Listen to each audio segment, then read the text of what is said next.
Craig in Kansas City, Missouri writes to me, Paul, you've convinced me to get a second subwoofer for my system.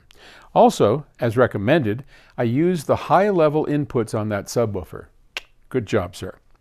So my question is, in order to use the full capability of each subwoofer, both left and right, should I connect each subwoofer up in parallel or in series? Thanks in advance. I love your videos.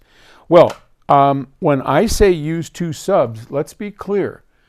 I mean two subs, one for the left and one for the right. Now, I know a lot of people don't do that because at these low frequencies, there's very little separation, but I still think it's important. So it isn't a question of in series or in parallel. In series or in parallel would imply that you have one output that you're running to both subs. I do not recommend that. I recommend the left channel going to the left sub, the right channel going to the right sub. So I hope that makes its way to you, sir, that you can make that happen.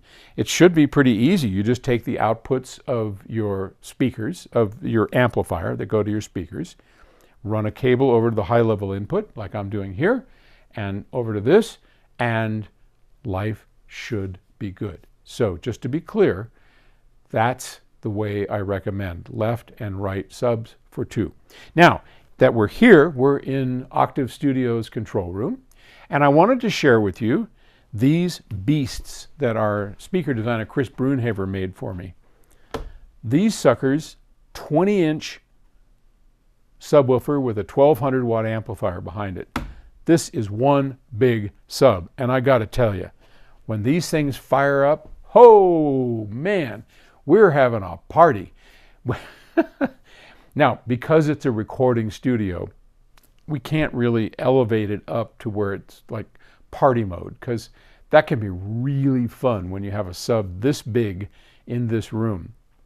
But and we measure it to make sure that it's flat or just a little elevated. You gotta have a little party to it. But these are amazing subwoofers. They really help in this room to get the full experience, even though the FR30s go down way low, I mean to the upper 20 hertz, which is plenty low.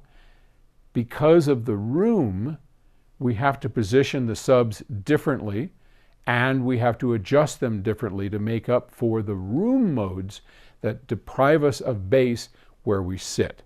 Okay, so that's kind of what you're dealing with in any kind of situation like this.